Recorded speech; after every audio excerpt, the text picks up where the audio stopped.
Pumanaw na po si George Mario Bergoglio o mas kilala bilang Pope Francis sa edad na 88. Ayon po yan sa Vatican. Si Pope Francis ay nakilala sa simbolo ng habag at malasakit. Narito si Mia Layagi. Simbolo ng habag at malasakit.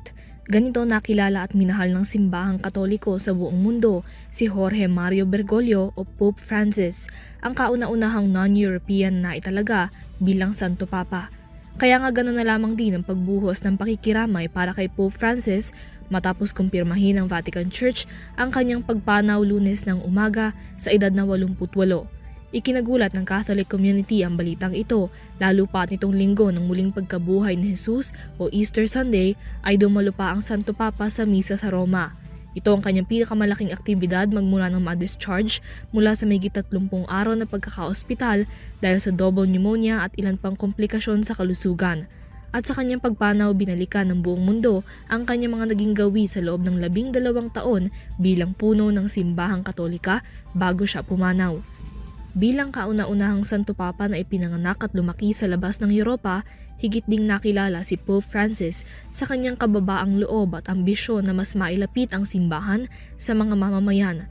Kumala siya sa konserbatibong pananaw ng mga naunang Santo Papa at pinagtuunang pansin ng iba pa mga isyu sa lipunan na kinaharap ng mga ordinaryong mamamayan. Ilan sa kanyang mga naging kontribusyon sa paglalapit ng simbahan sa publiko ay ang pagtatalaga ng mga kababaihan bilang miyembro ng dicastery sa Roman Curia, pagbubukas ng isipan at pananaw ng simbahan para sa mga miyembro ng LGBT community at mariing pagkondena sa death penalty.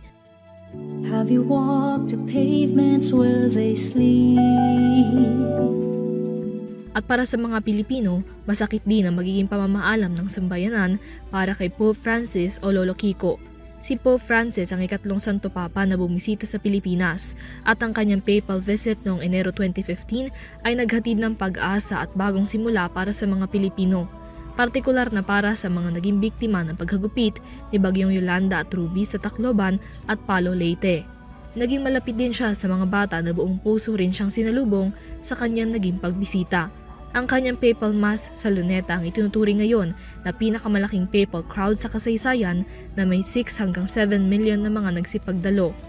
Tema ng kanyang naging pagbisita ang mercy and compassion o habag at malasakit na higit pa sa isang mensahe para sa mga Pilipinong bumabangon pa lamang mula sa isang kalamidad noong mga panahong iyon. Kahit 5 araw lamang ang naging papal visit at kahit isang dekada na ang lumipas mula nito, hindi maitatanggi ang naging impluwensya at pag-asang dinala ni Lolo Kiko para sa sambayan ng Pilipino.